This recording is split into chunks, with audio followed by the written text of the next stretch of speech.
capítulo 3, versículo de número 5 ao verso de número 8. Josué, capítulo 3, versículo 5 ao verso de número 8. Quero falar nessa manhã sobre a beira do Jordão. Está escrito, versículo 5 ao 8 do capítulo 3. E Josué disse ao povo: santificai-vos, porque amanhã o Senhor fará maravilhas no meio de vós. E Josué falou aos sacerdotes, dizendo: tomai a arca do pacto e passai adiante do povo. E eles tomaram a arca do pacto e foram antes do povo. E o Senhor disse a Josué: neste dia começarei a te exaltar à vista de todo Israel, para que eles possam saber que assim como eu estava com Moisés, também estarei contigo. E tu ordenarás aos sacerdotes que carregam a arca do pacto, dizendo: quando chegardes à beira das águas do Jordão, e permanecereis de pé, parados no Jordão. Só até aqui. Meus irmãos, falar sobre o livro de Josué é nos depararmos com um livro de riquezas extraordinárias que revela os desafios do povo israelita e a sua fé depositada em Deus. Este Deus que sempre guiava, este Deus que sempre tratava, este Deus que sempre conduzia o povo e tratava e supria das suas necessidades.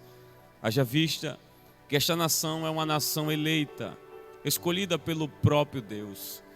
Esta nação estava sempre vivenciando dos períodos, dos declínios sobre ela.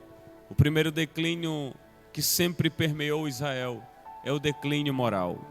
O segundo declínio é o declínio espiritual.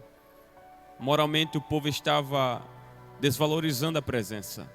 Moralmente o povo sempre viveu pisoteado pelos seus inimigos. Espiritualmente Israel estava sem a sensibilidade de compreender a presença de Deus, de valorizar a presença de Deus depositada dentro da arca. Porém, o contexto histórico está justamente em Êxodo capítulo 5, ao capítulo de número 25, quando Deus ele levanta Moisés como legislador e libertador do povo de Israel. Pois, enquanto Israel se distanciava, vivenciando como uma gangorra, ora estava em cima com Deus, ora estava embaixo com bezerros de ouro. E por pouco tempo, Israel se tornava uma nação politeísta. E uma nação politeísta não tem apenas Deus como centro de todas as coisas. Ora, adoravam a bezerros de ouro, ora, adoravam a Deus novamente. E o que me chama mais atenção é que no Êxodo, no capítulo 5 ao capítulo 25, Deus vai levantar Moisés. Este Moisés é o libertador de Israel.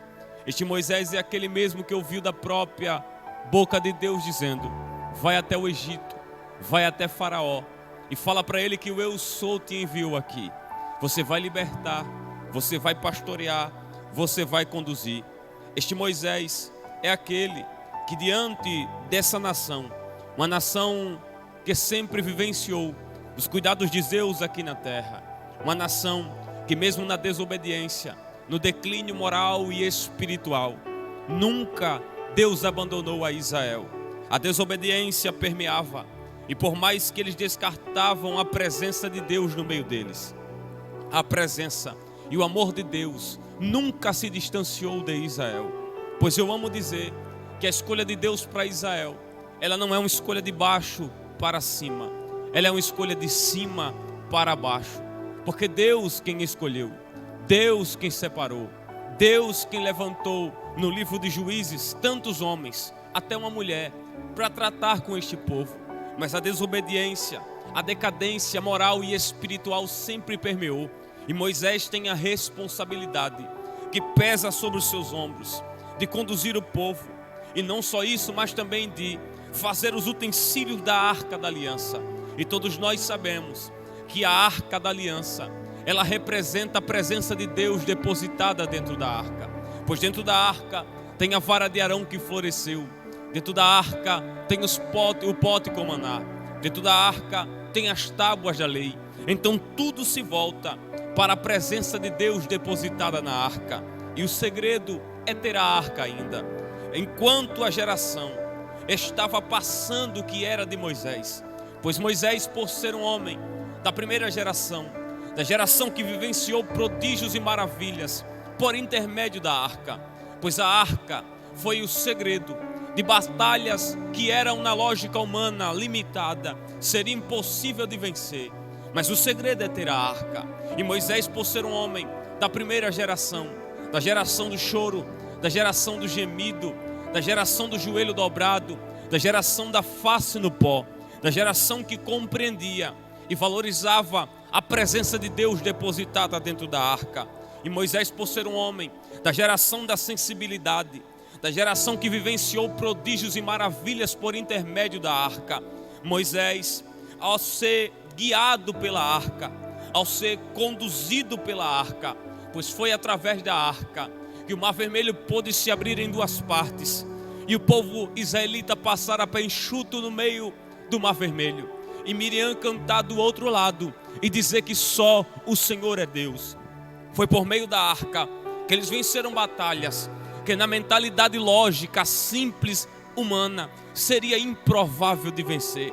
Mas o segredo é ter a arca.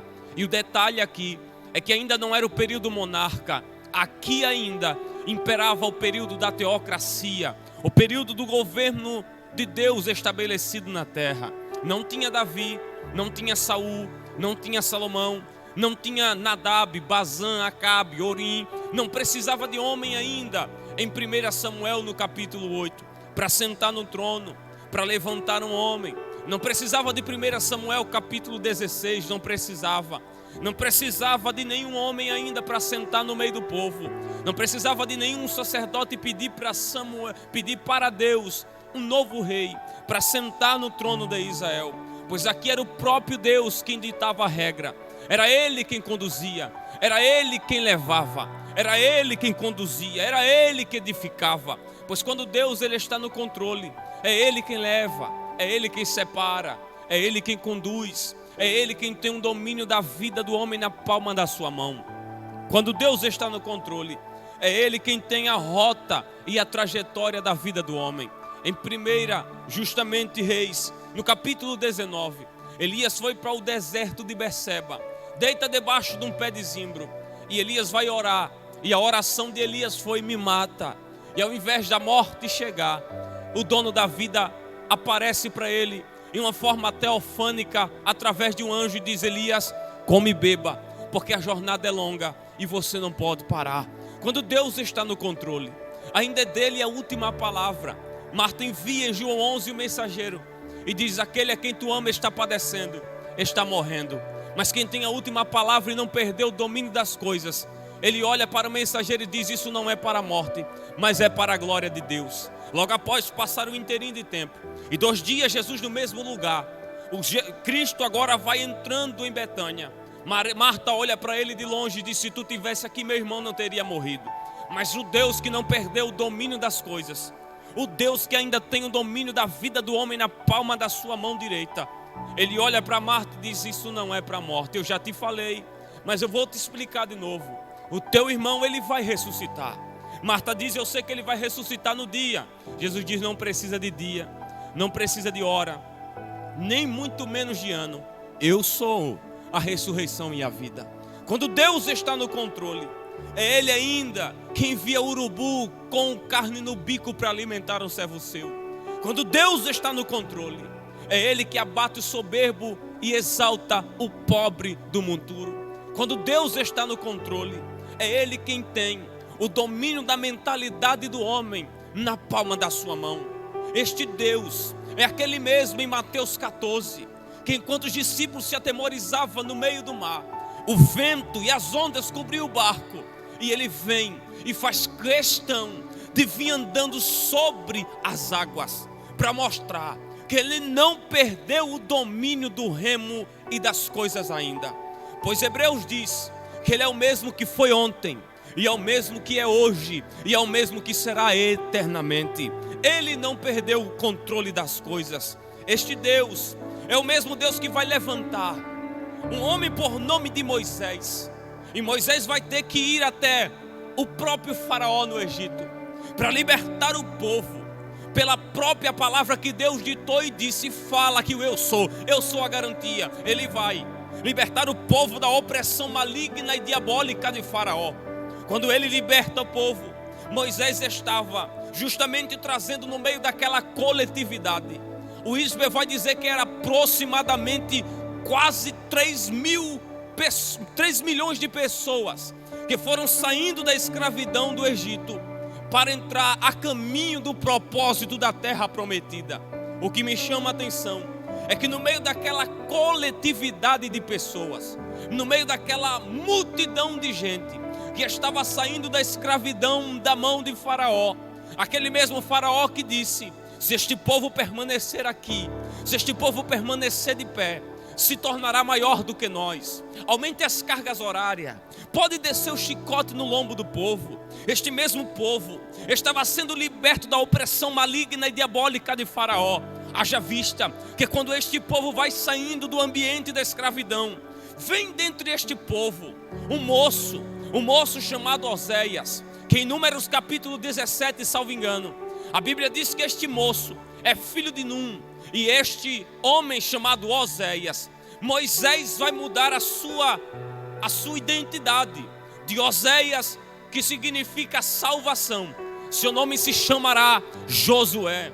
Josué significa Jeová, Ele é salvação. O que me chama a atenção é que quando Moisés muda a identidade de Oséias para Josué, o que vai mais dominar aqui é que Moisés está mudando a identidade do ambiente dele.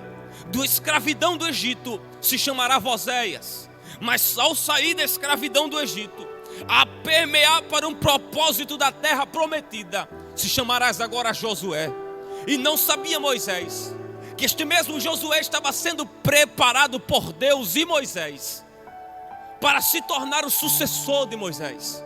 Moisés agora está separando um moço que iria bater de frente justamente contra os amalequitas na opressão de Amaleque. Ora, este mesmo Moisés está separando Josué para ser um líder militar que bateu de frente com tropas e venceu batalhas. E as características deste moço é de um homem sanguíneo que vai para a batalha, a espada vaza, o sangue jorra. Diferenciado de Moisés, que tinha um cajado na direita, que tinha os joelhos sempre dobrados em terra, e fazia sempre questão de se encontrar com Deus dentro da tenda do tabernáculo. Josué estava sendo capacitado. E o que me chama a atenção é que Deuteronômio capítulo 31 e o versículo 2, Moisés já está com 120 anos aproximadamente. São os últimos momentos, presbítero Edmilson, de Moisés aqui na terra. São os últimos segundos, as últimas horas. Deus disse: não entrarás na terra, virás a terra de longe, mas nem o Jordão passarás no meio. Mas no capítulo 33 do livro de Deuteronômio, Moisés sobe no monte para morrer. São os últimos segundos, são os últimos minutos de Moisés. E Moisés como líder, Moisés como ser humano, psicologicamente Moisés iria ficar abatido por algum segundo. Foi ele mesmo que o próprio Deus utilizou lá atrás para levantar e estender a mão para Josué, orar por ele, porque diz Deuteronômio e o livro de Números vai dizer que Deus viu em Josué um espírito diferente dentro dele. Para Moisés, a sua mente está abalada, porque todo líder, todo pastor, todo aquele que conduz um rebanho aqui na terra, ele tem a sã consciência de alimentar o povo. Para nós, todo culto de doutrina, todo líder, ele precisa se preocupar com o andamento do culto, quem vai pregar, quem vai cantar os hinos congregacionais. Quem é que vem aqui cantar? O líder, ele tem a preocupação de cada detalhe. E Moisés sabia quem vai conduzir o povo, quem vai ficar no meu lugar, quem vai conduzir este povo que viveu sempre debaixo da desobediência, este povo que não valorizou o maná descendo no deserto, esse povo que não valorizou, quanto mais as crianças e o povo crescia, envelhecia, e as roupas não se desgastavam, e a sandália e a veste do povo também não se desgastavam. Como alguém vai ter a postura, o equilíbrio de conduzir e tratar deste povo da mesma forma que eu tive? Porque Moisés sabia, eu vou morrer, e se eu for morrer, em Números capítulo 27, versículo 18, salvo engano, Moisés se preocupa, mas Moisés tinha sã consciência, eu vou morrer. Então se eu for morrer, Deus vai colocar alguém para ocupar o meu lugar. Só que Moisés precisava entender e não se esquecer que os homens passam, mas o reino e a obra permanecem. Moisés precisava, presbítero Edmilson Marinho, se lembrar que ninguém é insubstituível. Para Moisés, jamais ninguém poderá ocupar o meu lugar. Mas Deus já estava movendo o coração de um jovem vindo da escravidão do Egito para ocupar o lugar de Moisés. Josué, que as características diferentes de Moisés. Josué vivia com a espada na mão, Moisés com o cajado na mão.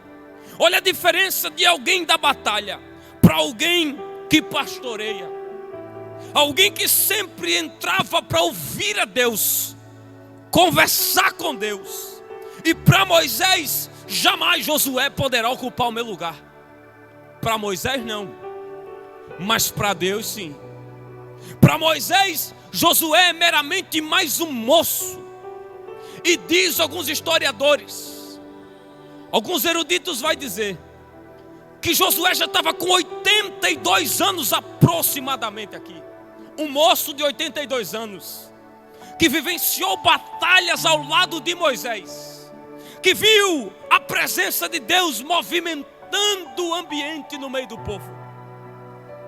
E Deus sabia, para Moisés, Josué jamais poderá ocupar e conduzir o povo, mas para mim sim. Porque Moisés não poderia se esquecer que os homens passam, mas o reino e a obra permanecem.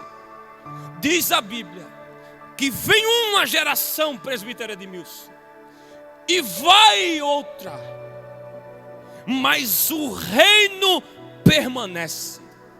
Uma geração vai e outra geração vem, mas o reino e a obra continua.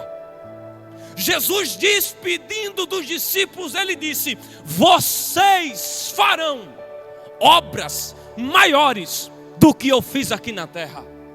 E eu amo dizer que a escolha ela nunca foi humana, porque se fosse para Moisés, Josué não tem condição de ocupar meu lugar. Josué jamais saberá tratar com este povo. Josué jamais entenderá o que é ouvir este povo, levar para Deus. Para Moisés não, mas para Deus sim, porque a escolha ela nunca foi humana. A escolha ela sempre foi e sempre será divina. 1 Samuel, a gente vê no capítulo 16, Deus falando: Samuel, enche o teu vaso de azeite e vem. Vai até lá em Belém, na casa de um belemita chamado Jessé.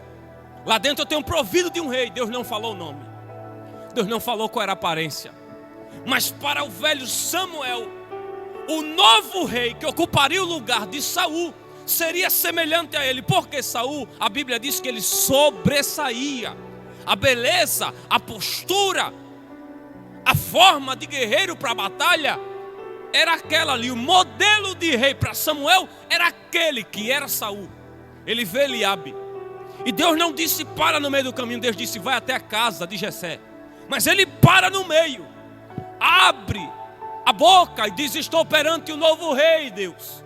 O céu abre, Deus fala: eu não estou à procura de aparência, porque o homem vê aparência por fora no estereótipo, mas eu, Samuel, eu atento para o coração. Porque a escolha não é humana, a escolha ela é divina.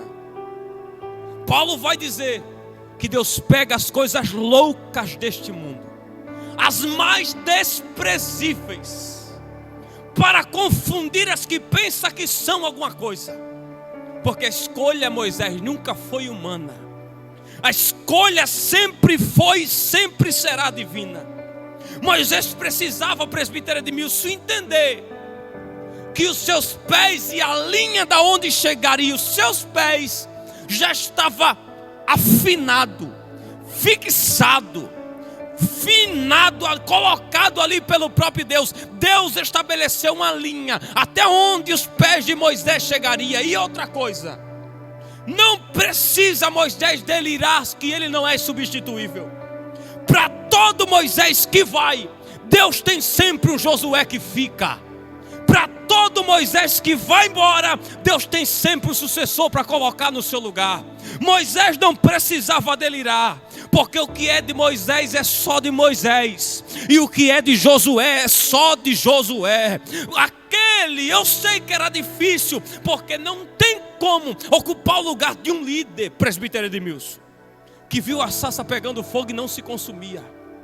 Eu sei do peso e da responsabilidade que pesava no ombro do velho Josué.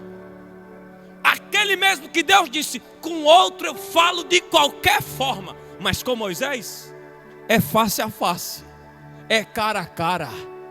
É este mesmo Moisés que está prestes para morrer, que o moço Josué com 82 anos está se preocupando. E como não se preocupar? Não tem como Deus me pegar, com todo respeito, pegar alguém que já pastoreia por muitos anos e dizer: você vai ocupar o lugar desse aqui. A preocupação do novo líder de Israel era apenas: eu sou pequeno, eu sou desprezível. O povo não vai compreender, porque o povo já se acostumou com Moisés já faz tempo. Mas o que é de Moisés é só de Moisés, e o que é de Josué é só de Josué. Para Moisés não tem probabilidade, mas para Deus sim. Paulo disse que ele pega as coisas loucas deste mundo e Deus vai utilizar como comprovação a boca de Moisés, lá em Êxodo, para trazer 4 instruções para Josué. São as últimas instruções. Ele vai dizer: seja forte. Segundo, não temas. Terceiro, eu estou contigo. Quarto, não se apartes o livro desta lei. Ele fala 4 coisas. Primeiro, seja forte, não mude a sua essência, continue guerreiro. Segundo, não temas. Da mesma forma que você batalhou com as amalequitas e venceu, não baixe a guarda, continue sem medo de ninguém e de cabeça erguida. Terceiro, eu estou contigo. É a garantia que assim como eu fui com Moisés, assim serei com esta nova geração, Josué. Quarto, só tem um segredo para vencer batalha. Qual é, Moisés? Não se apartes o livro desta lei. Antes medita nela dia, noite, noite e dia. Esta aqui é necessário. Não vai precisar de atalho, Josué, para você vencer. Não vai precisar procurar portas de escape para você pegar atalho e atacar e vencer. E qual é o segredo? É só meditar na palavra.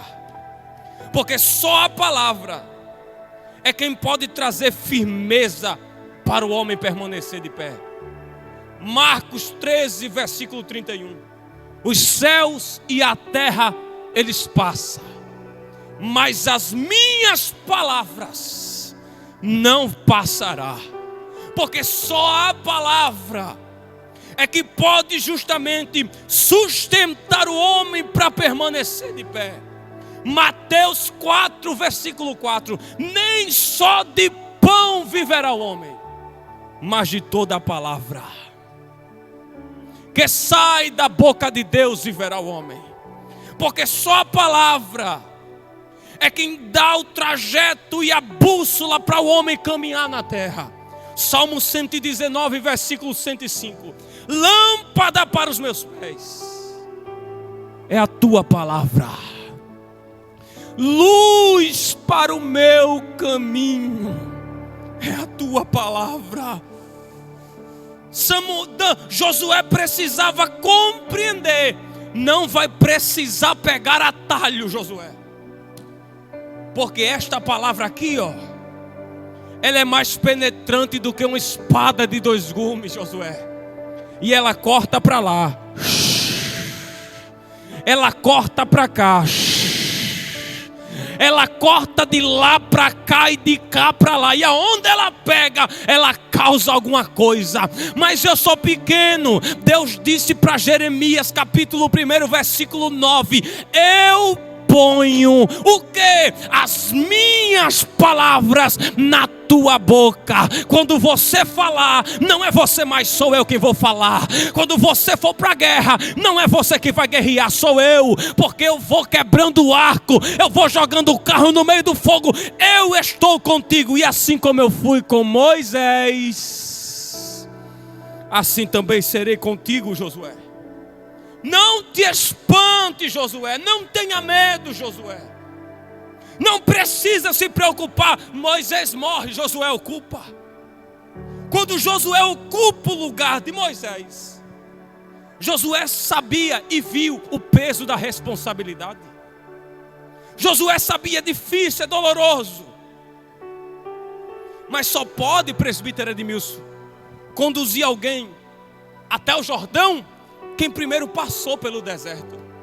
Vou repetir de novo: só pode dar nova experiência para alguém quem primeiro atravessou pelo deserto da vida primeiro.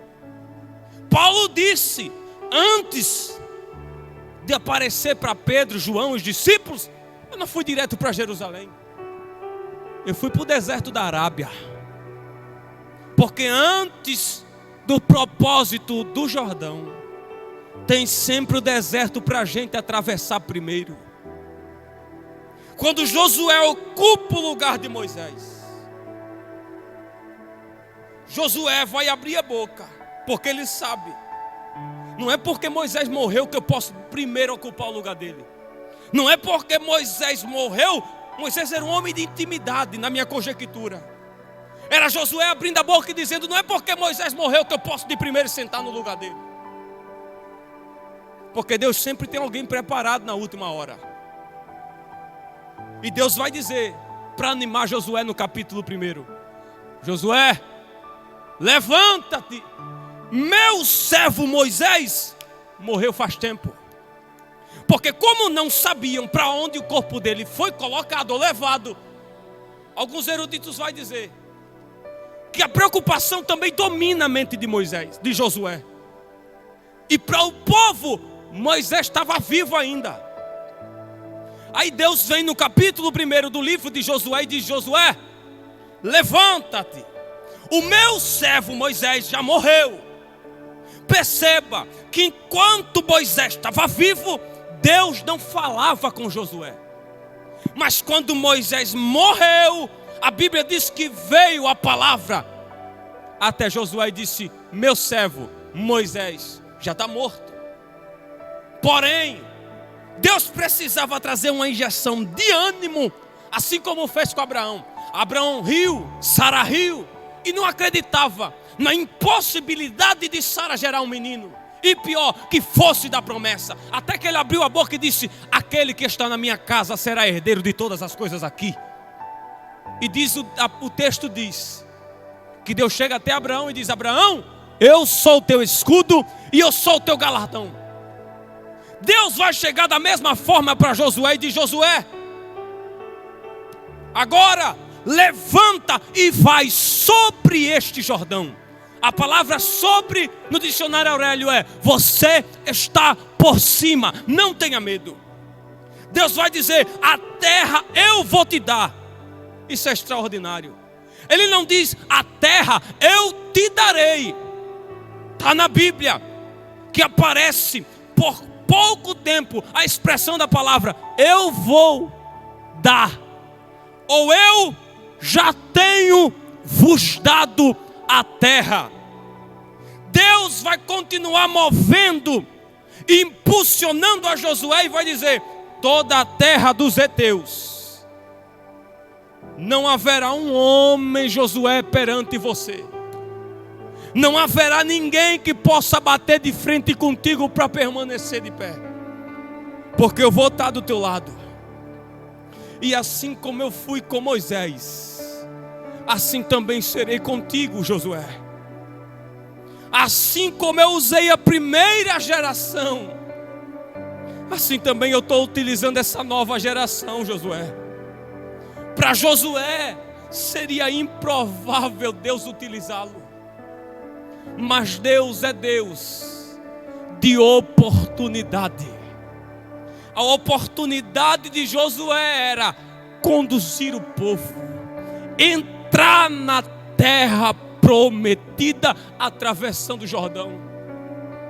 Josué pensava, porque é da mesma forma, e o Espírito de Deus me impulsiona nessa manhã, para abrir um parênteses nessa simples e rápida mensagem, e dizer para você que está na sua casa e para todos que estão aqui: assim como Deus usou os homens do passado, Deus está levantando jovens, mulheres, crianças, homens, mulheres, para ser levantado e usado nessa última hora. Quando eu me lembro de quando um moço chamado Billy Graham foi na casa de John Wesley orar, chegou aonde ele orava, e a história vai dizer que Billy Graham dobrou o joelho, tinha aproximadamente entre 16 a 17 anos ou a 15 anos de idade, aproximadamente. A mesma forma que Deus utilizou John Wesley, Billy Graham orou e disse: Senhor, assim como usaste a John Wesley, me usa, faz de novo. Assim como tu varreu a Inglaterra pelo poder do Evangelho, me usa, faz de novo. E me deixa abrir um parêntese: o Espírito de Deus nessa manhã está visitando chamadas de alguém nesse dia, e está dizendo: você não é incapaz, você não é descartável, você não é qualquer um ou qualquer uma, é você quem Deus vai levantar. Mas eu sou incapaz, eu não tenho condição. Deus é o Deus que ainda traz condição para utilizar alguém na última hora. Quem tinha condição de ser o novo rei e considerado um homem segundo o coração de Deus, não tinha. Era ruivo, era pequeno, era sem estrutura, mas Deus é Deus de oportunidade, e Ele está dando oportunidade para um novo Josué, e está dizendo: se levanta, para de medo, para de temer. Assim como eu usei Moisés, assim como instruí Moisés, assim como eu revelei experiência para Moisés, eu vou te dar também, Josué. Não precisa se preocupar. Deus utilizou Billy Graham, foi um dos maiores pregadores do século 20, e Deus quer usar você, assim da forma que você é. Você nem sabe como se comportar no púlpito, nem sabe por muitas vezes pregar demais, cantar demais, mas Deus está dizendo: não precisa de muita coisa. Eu me lembro de quando o profeta chegou na casa da viúva e disse: o que tu tem? Ela disse: eu só tenho uma vasilha, um pouco de azeite. E Deus vai dizer: esse pouquinho que eu vou utilizar, é esse pouquinho que eu vou usar. Não precisa de muita coisa, não precisa de muita coisa. É Deus quem ainda dá oportunidade para levantar alguém preparado na última hora. Deus chega animando Josué e diz: eu sou contigo, Josué, não te assombre, porque eu sou teu Deus. os inimigos não vão permanecer de pé. Eu me lembro do Salmo 91, que a Bíblia diz: aquele que habita, você está debaixo, Josué, não tema. Você está coberto, Josué, não precisa se preocupar. Vai cair 1000 de um lado, vai cair 10.000 do outro, mas a promessa de atravessar o Jordão permanecerá de pé. Você vai viver propósito depois do Jordão, Josué. Deus anima, Deus instrui. Josué levanta homens, e diz a texto, no capítulo 3, que chegando em Sitim. Sitim foi uma cidade antiga, ao leste do rio Jordão em Moabe. Foi lá onde o velho Moisés morreu, salvo engano. E diz o texto que Josué, cheio de ousadia, cheio da graça e cheio da presença, Josué vai abrir a boca, presbítero Edmilson, e vai dizer: quando vires a arca saindo, cada um saia do seu lugar e siga a arca. Era Josué dizendo: a partir de hoje, não sou eu que vou ditar a regra, é a arca. A partir de hoje, não sou eu que vou conduzir vocês, é a arca.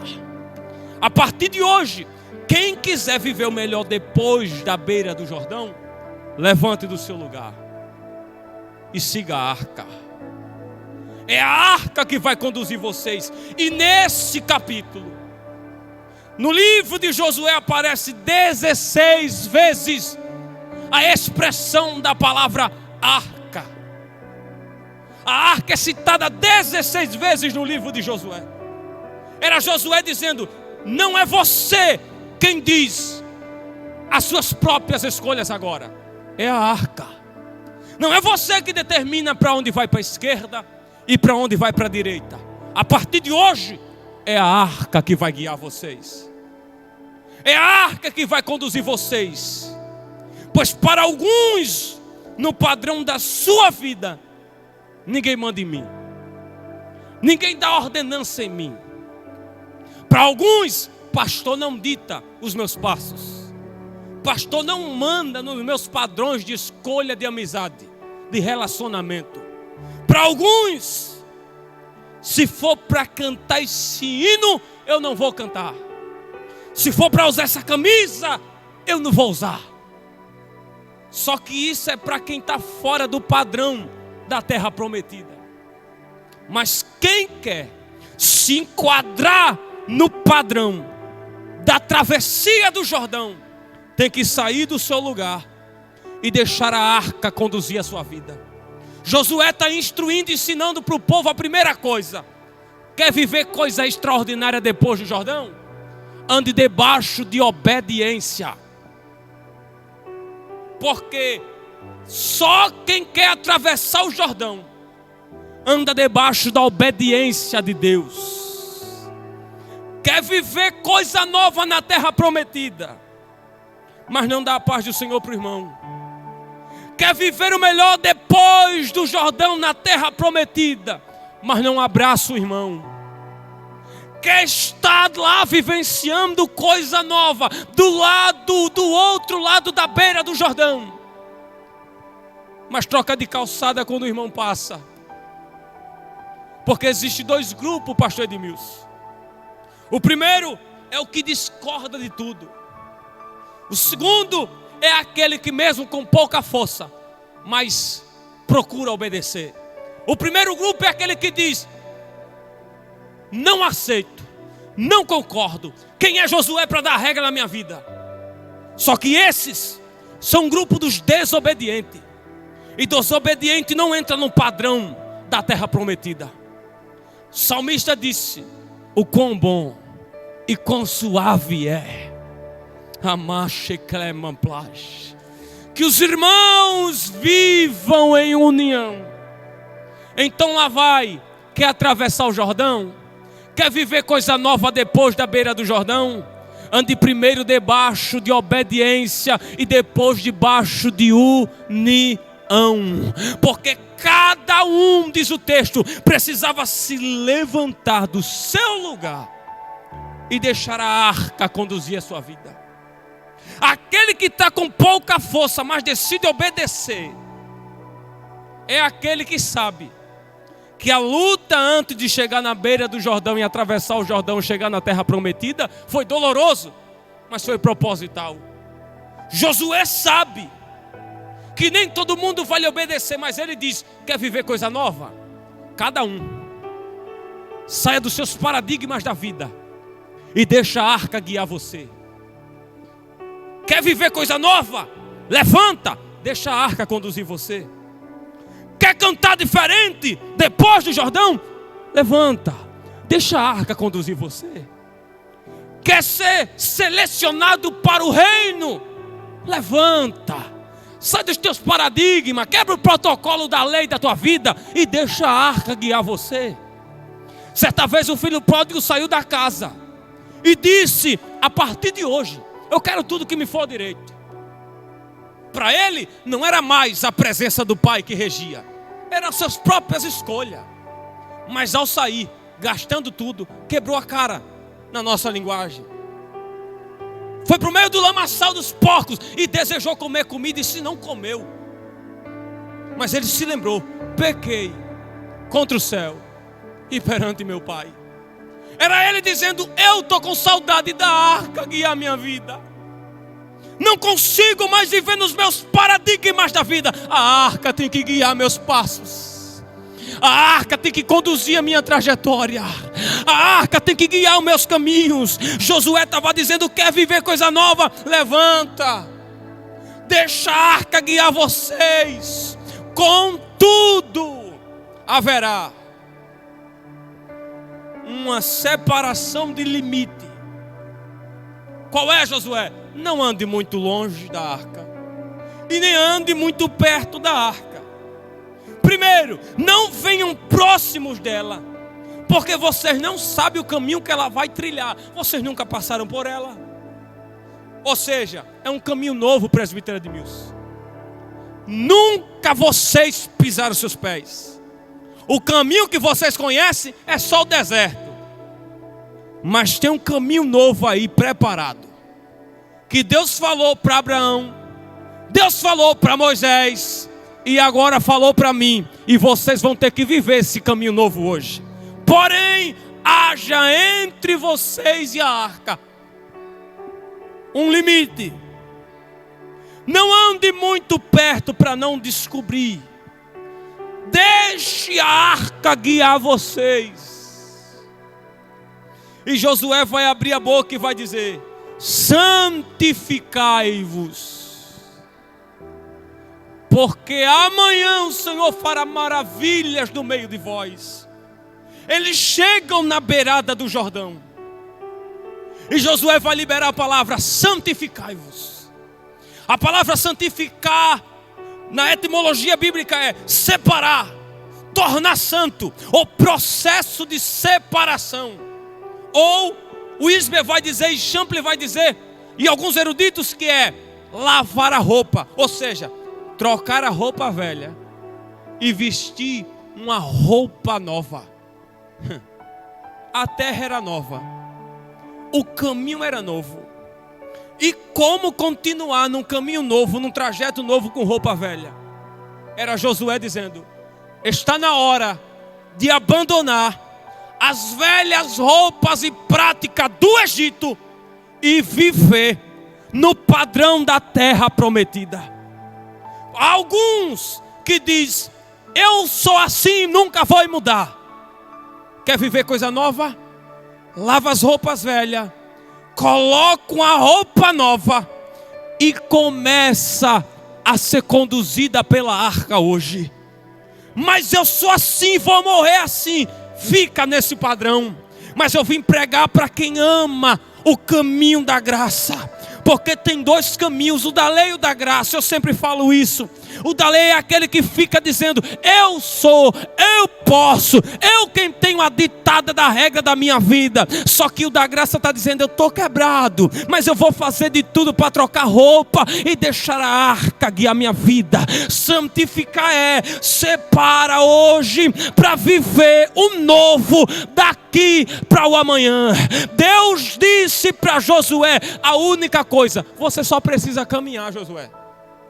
Deus não falou de arma. Está aqui. Ele era guerreiro, líder militar, venceu batalha, mas Deus disse: não vai precisar de batalha até então, Josué. Era Deus dizendo: você só precisa caminhar. Conduza o povo para trocar de veste, para santificar, porque a terra é nova, o caminho é novo. E na minha terra nova só entra alguém que estiver de cima para baixo com tudo novo. Jesus certa vez se encontrou com um homem da lei e disse: necessário te é nascer da água e do Espírito para entrar no reino do céu. Nicodemos vai dizer: não tem como, eu sou velho, entrar no ventre da minha mãe. Era Jesus dizendo: planta hoje, macho, para viver coisa nova, diferente, Nicodemos, de uma manhã. Josué estava dizendo: plante hoje, viva hoje, separe hoje, para entrar num padrão de promessa do amanhã. Isaías 55, versículo 8 e 9. Vocês não entendem, mas assim como os céus são mais altos do que a terra, assim são os meus caminhos maiores, meus pensamentos maiores do que os vossos pensamentos. Às vezes a gente reclama: para que doutrina? Para que vigília? Para que orar? Só que para quem quer atravessar o Jordão e viver na terra prometida, tem que estar num padrão dessa terra nova. Para que ler a Bíblia? Para que cantar? Para que jejuar? Para que orar? Para que chorar? Mas quem viveu os traumas do deserto e da noite escura está vivendo hoje, separando hoje para viver coisa nova depois do Jordão no amanhã. Josué sabia: vai ser difícil, mas só que aquilo, Paulo disse em 1 Coríntios 2,9: aquilo que o olho não viu, ouvido não ouviu, e não subiu ao coração do homem, são as coisas que Deus tem preparado para os que o amam. Quer chegar depois do Jordão? Planta hoje, separa hoje, chora hoje. Mas eu estou quebrado, Elias. Se santifica hoje, troca de roupa hoje, abandona os padrões do Egito hoje, larga de estar com essas coisas do Egito continuando na tua vida hoje. Eu estou sentindo a graça e a revelação do Espírito de Deus, e isso não é bordão de pregador. Eu estou sentindo a presença de Deus aqui neste altar para liberar essa palavra da Bíblia para o teu coração. Larga as vestes velhas do Egito hoje, porque tem Canaã preparada para você no amanhã. Mas eu não consigo orar como antes. É hora de largar as vestes velhas e vestir veste nova e entrar no padrão da nova terra que está preparada para você no amanhã. Mas eu não estou vendo. Aí entra Hebreus e diz que o justo ele vive pela fé. É você plantando hoje e não vendo, mas você colhendo no amanhã.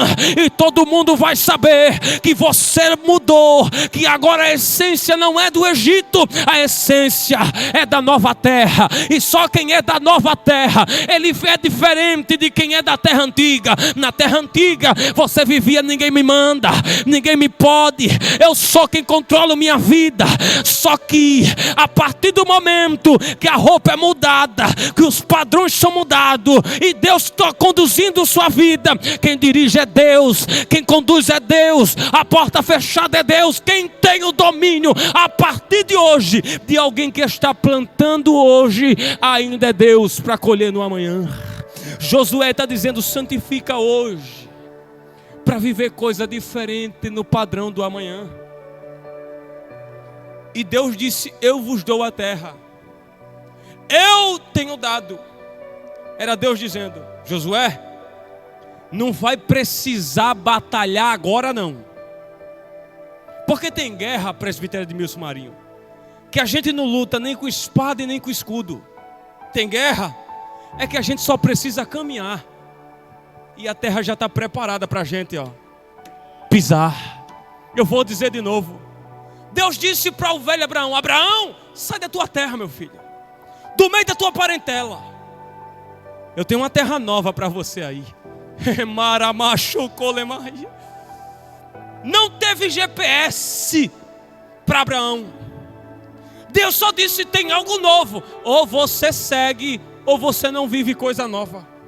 Porque tem guerra que a gente não trava com espada e nem com escudo do lado.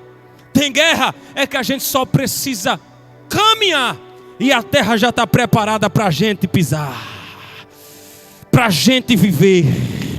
Deus estava dizendo através de Josué: Josué, não precisa batalhar agora não, Josué.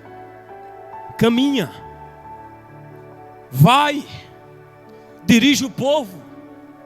E quando você chegar na beira do Jordão, fala para o povo que durante 3 dias vocês permanecerão lá. E eu corro para o final agora. Quando eles chegam na beirada do Jordão, 3 dias. No primeiro dia a Bíblia não mostra o que acontece. No segundo dia a Bíblia não revela o que está acontecendo.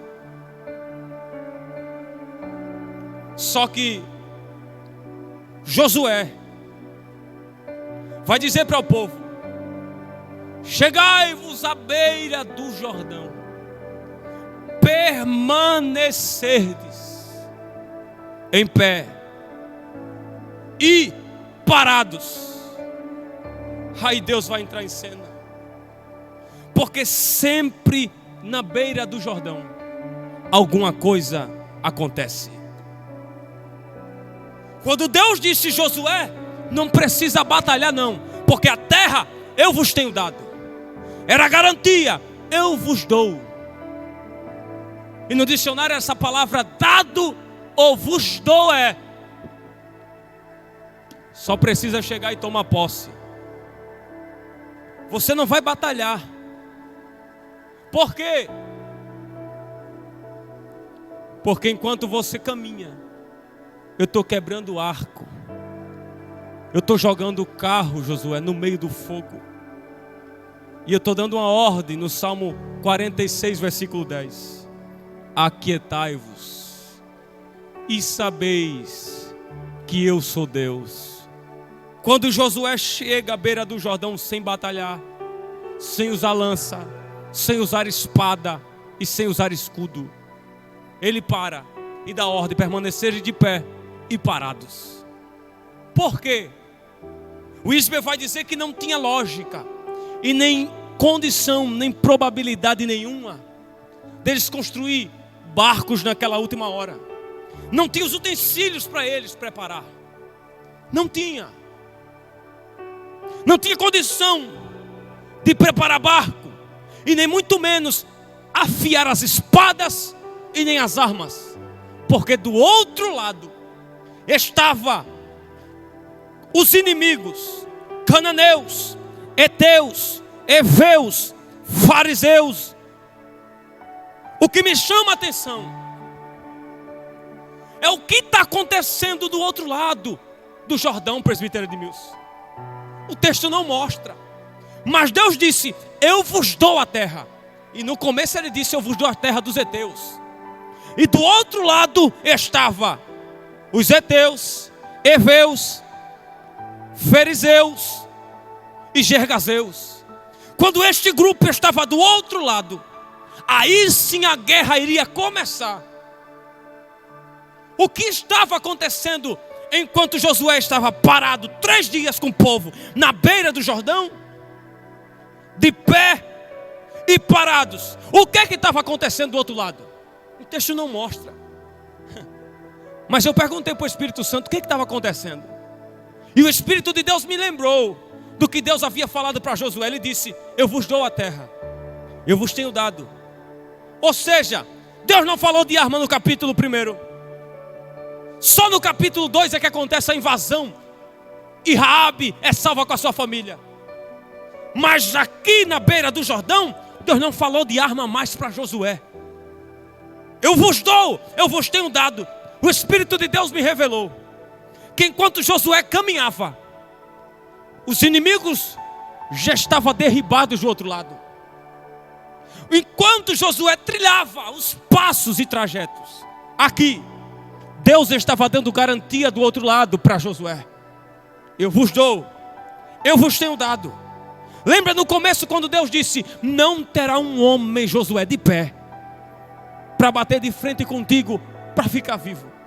Porque assim como eu fui com Moisés, serei contigo. Assim como eu dei experiência de vencer batalhas com Moisés, também eu vou estar contigo. Assim como a sarça pegou fogo e eu dei experiência para Moisés, também eu darei experiência nova para você, Josué. Eles chegam na beira do Jordão.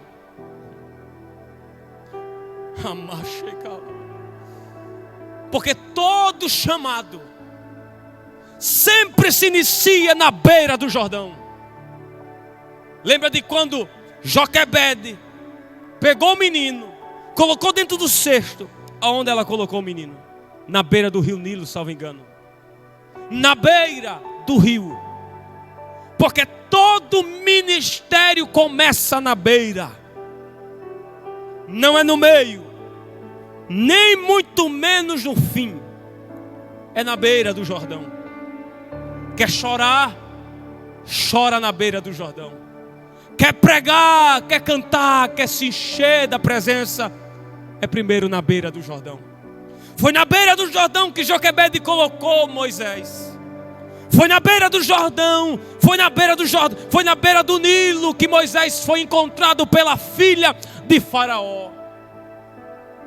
Tinha lugares para se banhar no seu palácio, mas naquele dia Deus tocou no coração da filha de Faraó para descer até o Nilo, encontrar Moisés na beira do rio do Nilo.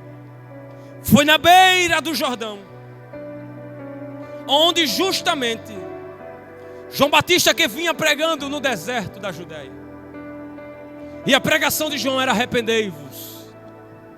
Só que foi naquele dia que João pregava aquela mensagem dura: raça de víboras, que vos ensinou a fugir da ira futura, produzir pois frutos dignos de arrependimento.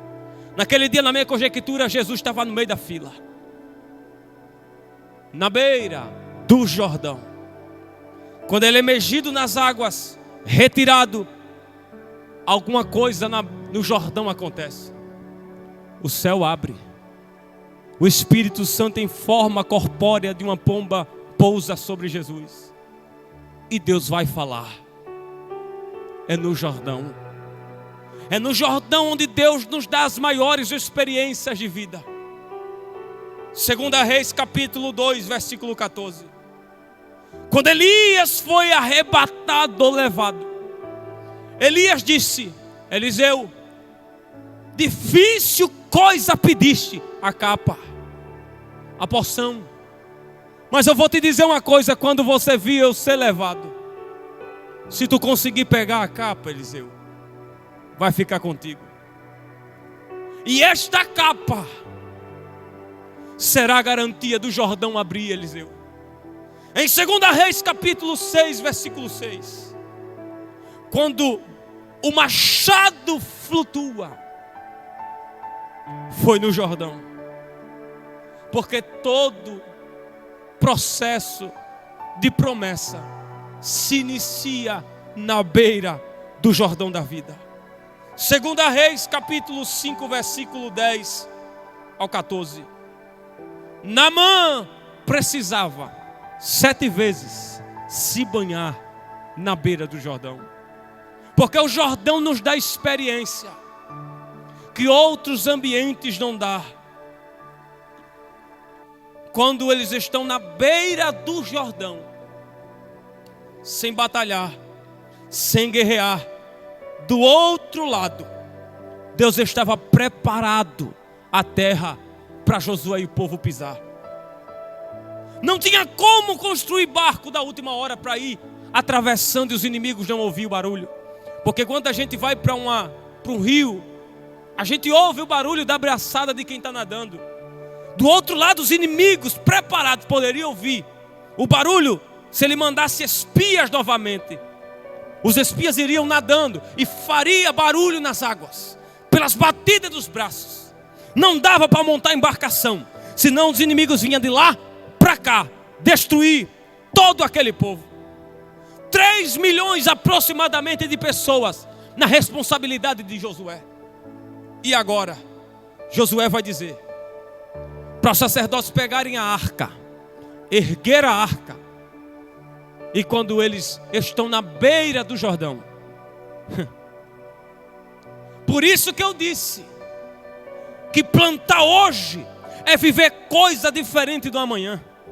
Josué pega 12 pedras e coloca no meio do rio. E detalhe, essas 12 pedras somente Deus consegue ver. O povo vai passando um por um. Mas tem um detalhe, para não se esquecer da experiência do Jordão, a lama continuou nos pés dele ainda. Quando o Wisber vai dizer a alguns eruditos que quando as pedras foi posta, a arca foi erguida, e os sacerdotes não saíam naquele dia, presbítero Edmilson. Estava uma enxurrada de água no Jordão muito grande. As águas que vinham de lá para cá, quando os sacerdotes pisaram na beira do Jordão, depois de 3 dias, esses 3 dias se assemelham à ressurreição de Cristo. E isso era Josué dizendo para o povo: a gente vai ficar 3 dias. No primeiro, a gente vai ficar de pé e parado. Segundo, a gente vai continuar de pé e parado. Mas no terceiro dia, quando os sacerdotes pisaram os pés na beira do Jordão, a gente vai viver coisa nova, diferente, depois que atravessar este Jordão aqui. Muitos estão vivendo o Jordão da depressão. Muitos estão passando pelo deserto, pela afronta, pela beira do Jordão da vida, onde o declínio espiritual está lá embaixo. Mas Deus, através da sua palavra, está dizendo: quando a arca foi erguida, passa. Chega de viver depressiva, parada, apática, desanimada. Tem coisa nova preparada depois do Jordão. Se você pode na sua casa, ou se você pode escrever aí no chat, digite: eu vou passar o Jordão. A beirada do Jordão trouxe experiência para o povo. Quando o povo pisou, a arca foi erguida e as 12 pedras foi posta no rio. As águas que vinham de lá para cá, diz a Bíblia que foram paralisadas. E a palavra que eu libero para a sua vida, eu encerro aqui, é que as águas que estão turbulentas na sua vida estão prestes para paralisar nessa manhã, porque a arca está sendo erguida nesse dia e você vai poder atravessar o Jordão da sua vida hoje. Se você quer passar o Jordão e as experiências da beira do Jordão lhe deu força para você ouvir essa palavra hoje, digite: eu quero atravessar o Jordão da vida, eu quero voltar para Jesus. E eu quero saber onde está a primeira vida para Jesus nessa manhã aqui. Se você pode, escreva, digite: eu quero atravessar o Jordão da vida. E eu aqui já louvo a Deus pela oportunidade em nome do Senhor Jesus. Deus abençoe.